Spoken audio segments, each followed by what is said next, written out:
Assalamualaikum warahmatullahi wabarakatuh. Perkenalkan, kami dari kelompok 10 yang beranggotakan Eni Sulistiani, Nurul Mahmudah, dan Linawati. Pada kesempatan kali ini akan menjelaskan mengenai efisiensi pasar. Kemudian untuk topik yang akan dibahas adalah yang pertama mengenai pendahuluan, yang kedua mengenai bentuk-bentuk efisiensi pasar, ketiga mengenai definisi efisiensi pasar, dan yang keempat adalah alasan-alasan pasar yang efisien dan tidak efisien.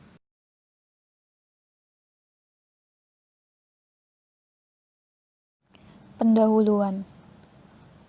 Apabila pasar bereaksi dengan cepat dan akurat untuk mencapai harga keseimbangan baru yang sepenuhnya mencerminkan informasi yang tersedia, maka kondisi pasar seperti ini disebut dengan pasar efisien. Dengan demikian, ada hubungan antara teori pasar modal yang menjelaskan tentang keadaan ekuilibrium dengan konsep pasar efisien yang mencoba menjelaskan bagaimana pasar memproses informasi untuk menuju ke posisi ekuilibrium yang baru. Efisiensi pasar secara informasi yaitu bagaimana pasar bereaksi terhadap informasi yang tersedia.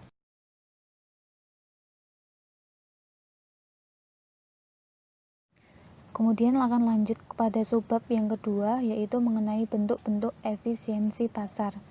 Bentuk-bentuk efisiensi pasar dibedakan menjadi dua, yaitu efisiensi pasar secara informasi dan efisiensi pasar secara keputusan. Efisiensi pasar secara informasi merupakan pasar efisien yang ditinjau dari sudut pandang informasi saja, sedangkan untuk efisiensi pasar secara keputusan merupakan pasar efisien yang ditinjau dari sudut kecanggihan pelaku pasar dalam mengambil keputusan berdasarkan informasi yang tersedia. Efisiensi pasar secara informasi. Fama menyajikan 3 macam bentuk utama dari efisiensi pasar berdasarkan ketiga macam bentuk dari informasi. Yang pertama adalah efisiensi pasar bentuk lemah. Merupakan pasar yang harga-harga dari sekuritasnya secara penuh mencerminkan informasi masa lalu. Pada efisiensi pasar bentuk lemah ini, investor tidak dapat menggunakan informasi masa lalu untuk mendapatkan keuntungan yang tidak normal. Yang kedua adalah efisiensi pasar bentuk setengah kuat. Merupakan pasar yang harga-harga dari sekuritasnya secara penuh mencerminkan semua informasi yang dipublikasikan. Informasi yang dipublikasikan ini dapat berupa yang pertama, informasi yang dipublikasikan yang hanya mempengaruhi harga sekuritas dari perusahaan yang mempublikasikan informasi tersebut. Contohnya adalah pengumuman laba, pengumuman pembagian dividen, pengumuman pengembangan produk baru, pengumuman merger atau akuisisi, pengumuman perubahan metode akuntansi, pengumuman pergantian pemimpin perusahaan, dan lain sebagainya. Yang kedua, informasi yang dipublikasikan yang mempengaruhi harga-harga sekuritas sejumlah perusahaan. Contohnya adalah informasi mengenai regulasi untuk meningkatkan kebutuhan cadangan yang harus dipenuhi oleh semua bank-bank.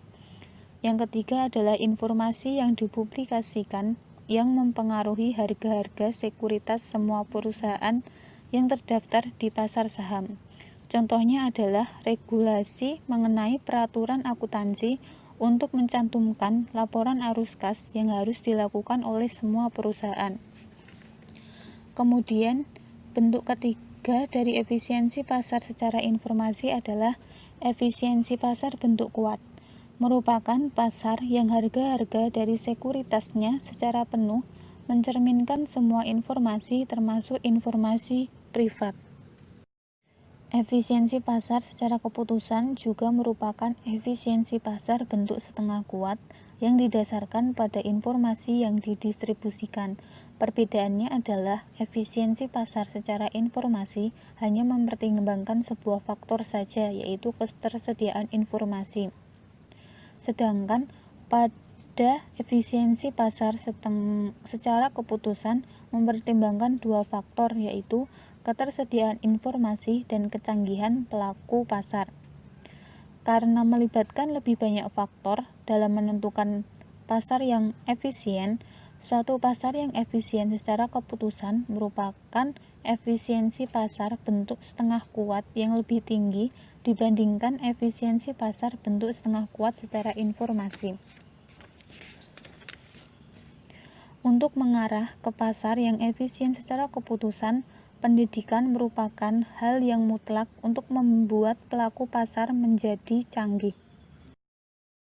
Definisi efisiensi pasar. Secara umum, efisiensi pasar atau market efficiency didefinisikan oleh Pfeffer 1989 sebagai hubungan antara harga-harga sekuritas dengan informasi. Secara detail, definisi efisiensi pasar dibedakan menjadi berikut. Yang pertama, definisi efisiensi pasar berdasarkan nilai intrinsik sekuritas. Efisiensi pasar diukur seberapa jauh harga-harga sekuritas menyimpang dari nilai intrinsiknya. Maksudnya di sini adalah konsep awal dari efisiensi pasar yang berhubungan dengan informasi laporan keuangan berasal dari praktek analisis sekuritas yang mencoba menemukan sekuritas-sekuritas dengan harga yang kurang benar. Artinya, definisi efisiensi pasar adalah pasar yang nilai-nilai sekuritasnya tidak menyimpang dari nilai intrinsiknya. Perkembangan konsep efisiensi pasar selanjutnya tampak tidak berpegang pada konsep nilai intrinsik ini. Konsep selanjutnya lebih menjurus ke aspek akurasi atau return ekspektasi investor, ketersediaan informasi, dan kecepatan pasar menyerap informasi tersebut. Yang selanjutnya adalah definisi efisiensi pasar berdasarkan akurasi dari ekspektasi harga. Menurut Fama tahun 1970, suatu pasar sekuritas dikatakan efisien jika harga-harga sekuritas mencerminkan nilai penuh informasi yang tersedia, dalam tanda kutip mencerminkan secara penuh atau fully effect. Kata tersebut menjadi polemik dan menjadi dilematis di antara para ilmuwan. Contohnya adalah Pfeffer. Pfeffer menyatakan bahwa definisi ini tidak jelas, tidak operasional, dan sirkular.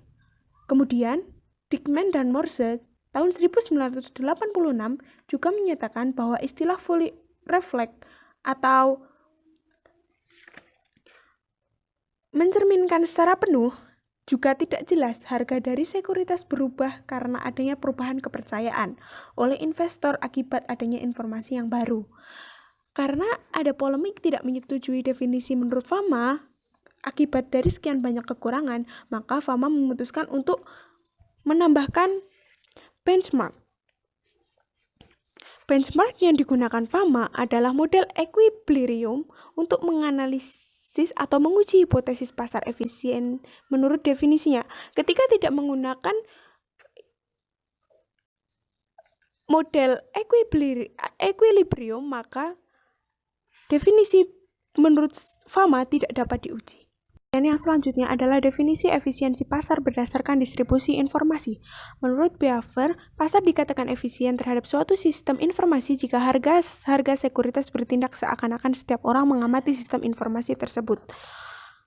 Definisi ini secara implisit mengatakan bahwa jika setiap orang mengamati suatu sistem informasi yang menghasilkan informasi, maka setiap orang dianggap mendapatkan informasi yang sama. Definisi ini mempunyai arti bahwa pasar dikatakan efisien terhadap satu set informasi yang spesifik jika harga yang terjadi setelah informasi diterima oleh pelaku pasar sama dengan harga yang akan terjadi jika setiap orang mendapatkan set informasi tersebut. Harga yang terjadi di pasar efisien ini disebut full information price. Kemudian, definisi ini masih menimbulkan masalah dalam hal pengujian pasar yang efisien tersebut. Untuk menguji pasar yang efisien, maka masih dibutuhkan suatu ukuran pembanding atau benchmark. Maka benchmark yang digunakan adalah return normal yang seharusnya diperoleh oleh pelaku pasar dengan metode CAPM atau model pasar berdasarkan model indeks tunggal yang dapat digunakan untuk menghitung return normal tersebut. Ini adalah definisi efisiensi pasar berdasarkan pada proses dinamik. Definisi efisiensi pasar sebelumnya merupakan definisi yang didasarkan pada lingkungan pasar efisien yang statis, tidak mempertimbangkan simetrik informasi. Maka, definisi pasar berdasarkan pada proses dinamik ini mempertimbangkan distribusi informasi yang asimetris dan menekankan pada kecepatan penyebaran informasi yang tidak simetris. Asimetrik informasi merupakan kondisi yang menunjukkan sebagian investor mempunyai informasi dan yang lainnya tidak memilikinya. Menurut Jones, tahun 1995, pasar yang harga-harga sekuritasnya secara cepat dan penuh mencerminkan semua informasi yang tersedia terhadap aktiva tersebut. Jadi menurut Jones, suatu pasar yang efisien dapat dikatakan dengan definisi yang sudah saya jelaskan sebelumnya. Yang selanjutnya adalah gambar kecepatan penyesuaian harga sekuritas karena informasi didistribusikan. Berdasarkan gambar tersebut, pasar efisien terjadi pada titik T1. Waktu T1 ini tidak harus seketika, tapi harus dalam waktu yang sangat cepat. Seberapa cepat waktu T1 untuk dapat menyerap semua informasi tergantung dari jenis informasinya.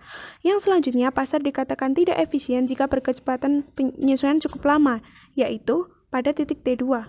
Jika T2 berlarut-larut dan cukup lama, ini menunjukkan indikasi adanya distribusi informasi yang belum simetris, yaitu hanya beberapa investor saja yang mendapatkan informasi yang bersangkutan. Akibatnya, kelompok investor yang mendapatkan informasi ini tidak memiliki return yang tidak normal, yaitu return yang lebih besar dari return normal. Return tidak normal ini ditunjukkan oleh selisih dari garis penuh dalam garis potong-potong. Kemudian masih dalam definisi efisiensi pasar berdasarkan pada proses dinamik, ada beberapa penjelasan yang mendasari penyebaran informasi tidak simetris menjadi informasi yang simetris. Yang pertama adalah informasi bersifat privat, artinya informasi disebarkan ke publik secara resmi melalui pengumuman oleh perusahaan emiten. Proses penyebaran informasi tidak simetris menjadi informasi yang simetris. Dengan cara ini akan terjadi dengan cepat. Yang selanjutnya adalah menjual informasi, artinya investor yang memiliki informasi privat akan menggunakannya dan setelah itu mereka semakin rendah mendekati nol. Artinya apa? Investor yang memiliki informasi privat akan menggunakannya dan setelah itu mereka akan bersedia menjualnya. Nilai dari informasi ini akan semakin rendah mendekati nol dengan semakin banyaknya investor lainnya menggunakan informasi tersebut dan berusaha menjualnya kembali. Penjelasan yang ketiga adalah investor berspekulasi. Investor yang mendapat informasi secara privat akan melakukan tindakan yang spekulatif atau speculative behavior. Investor yang memiliki informasi privat akan mempunyai insentif untuk bertransaksi menggunakannya sampai dicapai harga informasi penuh atau full information price. Untuk kasus ini, informasi asimetrik terjadi karena pemilik informasi privat sudah menggunakan informasi tersebut secara penuh. Dan yang terakhir adalah penjelasan keempat, yaitu teori ekspektasi rasional, yang menjelaskan bahwa investor yang tidak mempunyai informasi privat akan mendapatkan informasi tersebut dengan mengamati lewat perubahan harga yang terjadi atau dengan mengikuti transaksi yang dilakukan oleh investor yang mempunyai informasi dengan mengamati perubahan harga yang terjadi. Dalam hal ini, informasi simetrik terjadi karena semua informasi privat sudah diserap oleh pasar lewat pengamatan harga yang terjadi akibat informasi privat tersebut.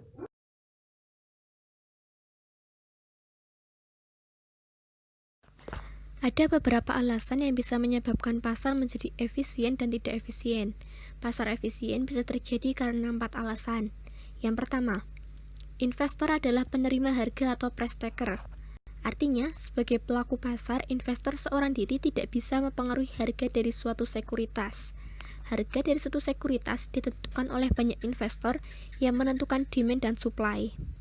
Hal ini bisa terjadi jika pelaku-pelaku pasar terdiri dari sejumlah besar institusi dan individual rasional yang mampu mengartikan dan menginterpretasikan informasi dengan baik untuk digunakan menganalisis, menilai, dan melakukan transaksi sekuritas bersangkutan. Alasan kedua, informasi tersedia secara luas kepada semua pelaku pasar pada saat yang bersamaan dan harga untuk memperoleh informasi tersebut murah. Alasan yang ketiga adalah informasi dihasilkan secara acak atau random dan tiap-tiap pengumuman informasi sifatnya random satu dengan yang lainnya. Alasan yang terakhir adalah investor bereaksi dengan menggunakan informasi secara penuh dan cepat. sehingga harga dari sekuritas berubah dengan semestinya, mencerminkan informasi tersebut untuk mencapai keseimbangan yang baru. Pasar dapat menjadi tidak efisien jika memiliki kondisi-kondisi sebagai berikut. Yang pertama adalah adanya sejumlah kecil pelaku pasar yang bisa mempengaruhi harga dari sekuritas. Yang kedua adalah harga dari informasi adalah mahal dan ada akses yang tidak seragam antara pelaku pasar yang satu dengan yang lainnya terhadap suatu informasi yang sama, atau asymmetric informasi.